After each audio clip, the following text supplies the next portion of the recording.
Okay, I am doing another video on logic vocab. Let's start this one off with jointly consistent.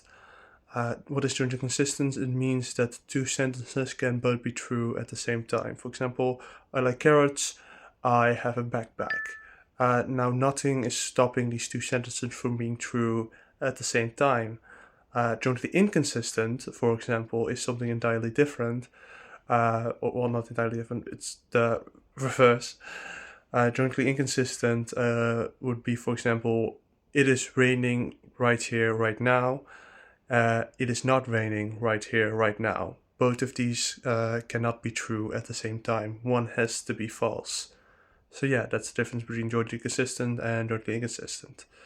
Now, necessary falsehoods work in a very similar way, where a sentence or an argument has to be necessarily false. So it is both raining here right now and it is not raining here right now. That has to be false. There's no other way. Another argument, or the reverse of that, would be necessarily true. Something is necessarily true. Now, this could again be like it is either raining right here right now, or it is not raining right here, right now. So this would be a necessarily true statement. But another form of a necessarily true statement would be 2 plus 2 equals 4.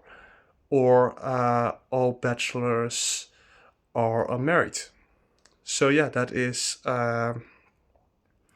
another form of a necessarily true argument. But for example, Paris is a part of France. That's not necessarily true, because that does not have to necessarily be always be true. Spain could invade France and take Paris from France or something like that. So it will not always be necessarily true, whereas 2 plus 2 equals 4 will always necessarily be true.